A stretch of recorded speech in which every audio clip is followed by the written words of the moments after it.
நம்மக்கிட்ட வந்து ஆக்சுவலாக பார்த்தீங்க அப்படின்னா மலைத்தேன், அதுக்கப்புறம் வந்து மல்டிஃப்ளோரல் ஹனி அப்படின்னு சொல்கிற நீங்கள் வெளியில் வாங்குகிற நார்மலான தேன் இருக்குது. ஸோ இந்த மல்டிஃப்ளோரல் ஹனி அப்படின்னு எடுத்துக்கிட்டிங்க அப்படின்னா வந்து ஃபஸ்ட் அப்படின்னு பார்த்தீங்கன்னா இது என்ன அப்படின்னா எதுக்கு மல்டிஃப்ளோரல்னு சொல்கிறோன்னா பூக்கள் தேனீக்களை சுற்றி நிறையா பூக்களை வளர்த்து அங்கேருந்து நிறையா வந்து தேனை உற்பத்தி பண்ணணும் அப்படிங்கிறதுக்காக. அதாவது வந்து அந்த தேனோட குவாலிட்டி நல்லா இருக்கணும். பெட்டி வச்சு யாருனாலும் தேன் எடுக்கலாம்.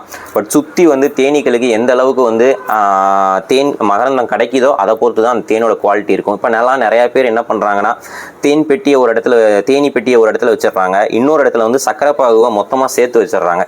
இந்த தேனி வந்து இங்கேருந்து அங்கே போய் அந்த சக்கரைப்பாகுல உட்காந்து வந்து மகரந்தத்தை கலெக்ட் பண்ணுற மாதிரி எடுத்துகிட்டு வந்து அதை வந்து இங்கே வந்து தேனாக மாற்றுது.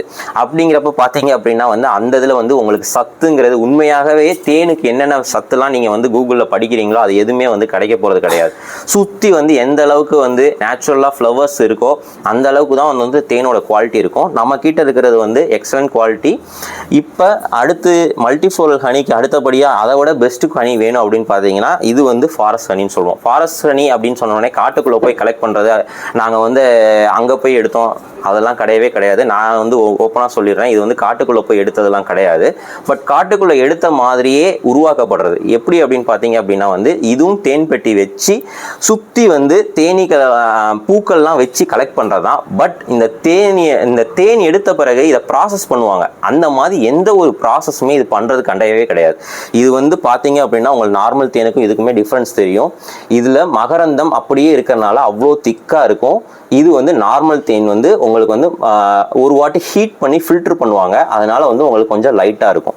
ஸோ இதில் மகரந்தம் எக்ஸ்ட்ரா இருக்கிறனால இந்த மகரந்தத்தில் வந்து எக்ஸ்ட்ரா ப்ரோட்டீன் இருக்குது. அந்த ப்ரோட்டீனும் உங்களுக்கு ஈஸியாக கிடைக்கும். ஆனால் இந்த தேன் வந்து திக்காக தான் இருக்கும். நாவல் தேன் அப்படின்னு சொல்லிட்டு இருக்குது. இந்த நாவல் தேன்ங்கிறது நாவல் மரத்தை மட்டும், அதாவது வந்து நாவல் மரம் வளர்க்குற இடத்துல பெட்டி வச்சு எடுக்கிறது. ஸோ ஒன்லி நாவல் மரம் நீங்கள் எப்படி வந்து வேப்பந்தேன் எடுக்கிறாங்களோ அதே மாதிரி தான் நாவல் மரத்துலேருந்து தேன் எடுக்கிறது. அதே மாதிரி நம்மக்கிட்ட முருங்கை தேன் இருக்குது. முருங்கை தேன் வந்து நல்ல இனிப்பாக இருக்கும். அது போக முருங்கை பூவில் இருக்கிற ப்ராப்பர்ட்டிஸ், அதாவது வந்து இந்த உடம்பு வலிக்கு சில பேர் வந்து மசில் அட்ரோபி ஆகுது, இல்லைனா போன் பெயின் இருக்குன்னு சொல்லிட்டு அஸ்வகந்தா இந்த மாதிரி வந்து ஏதாவது சில மெடிசின்ஸ்லாம் பொடியெலாம் தேனில் கலந்து எடுப்பாங்க. அவங்கலாம் இந்த தேனில் கலந்து அந்த மெடிசன் எடுத்தாங்கன்னா இன்னும் ரிசல்ட் வந்து நல்லா கிடைக்கும். இன்ஃபியூஸ்டு ஹனின்னு சொல்லுவாங்க. அதாவது வந்து நார்மல் ஹனியில் தான் துளசி எக்ஸ்ட்ராக்ட் கலந்துடுறது. அதுக்கப்புறம் வந்து கர்டமம் ஹனினா ஏலக்காயோட எக்ஸ்ட்ராக்டை வந்து தேனில் கலந்துடுறது. இதை வந்து டிஃப்ரெண்ட். இன்ஃபியூஸ்டு ஹனிங்கிறது வேற, தனியாக ஜென்ரலாக இருக்கிற ஹனிங்கிறது வேற, ஸ்பெசிஃபிக் ஹனிங்கிறது வேற. அந்த மாதிரி இன்ஃபியூஸ்டு ஹனியும் நம்மக்கிட்ட கிடைக்கும்.